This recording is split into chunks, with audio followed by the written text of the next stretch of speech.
Imagine planting a single vegetable in your garden today and still harvesting fresh leaves from that same plant in the year 2030, 2032, or even longer. Not a tree, not a berry bush, a leafy green vegetable. In the world of modern agriculture, this is a biological impossibility. We are taught that vegetables are annuals. They live for 6 months, give you one harvest, and then die. But there is a ghost vegetable from the 18th century that breaks every rule of biology. It is frost-proof, pest-resistant, and can live for 5, 7, or even 10 years continuously.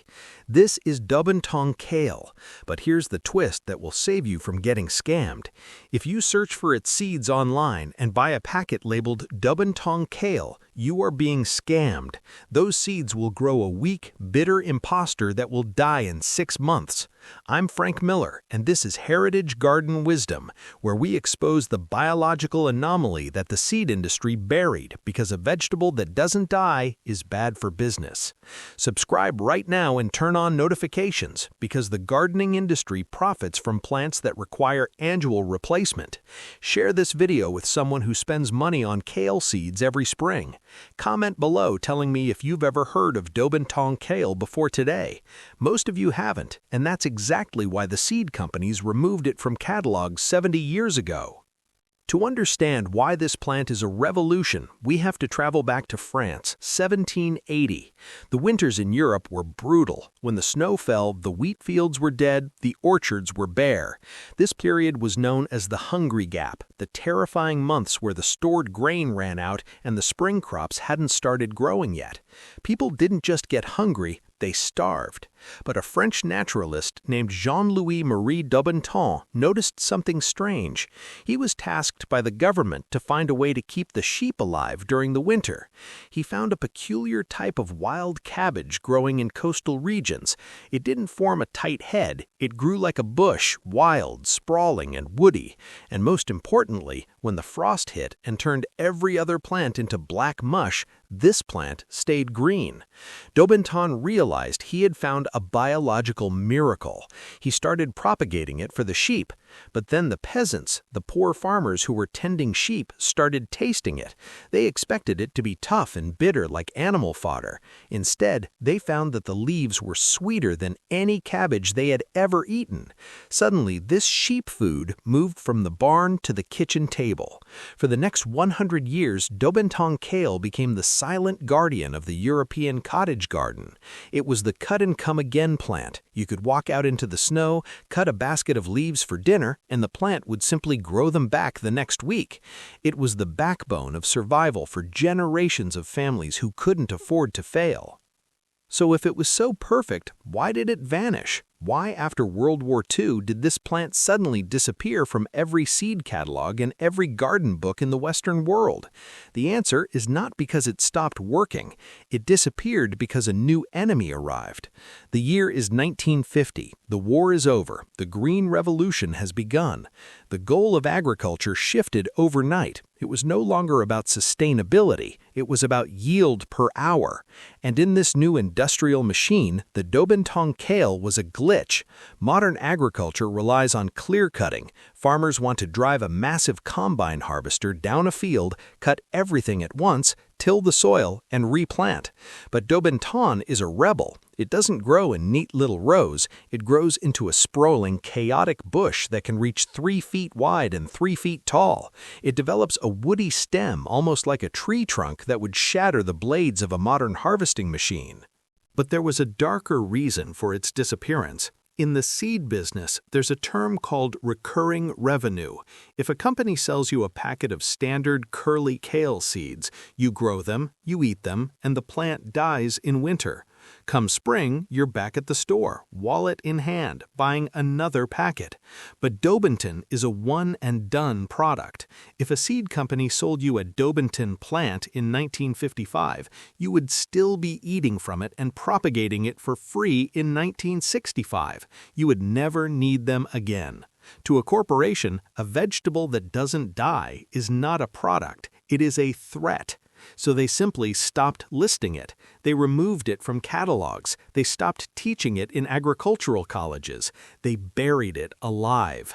They replaced it with annual varieties designed to bolt, flower, and die as quickly as possible, keeping you trapped in the cycle of buying and planting.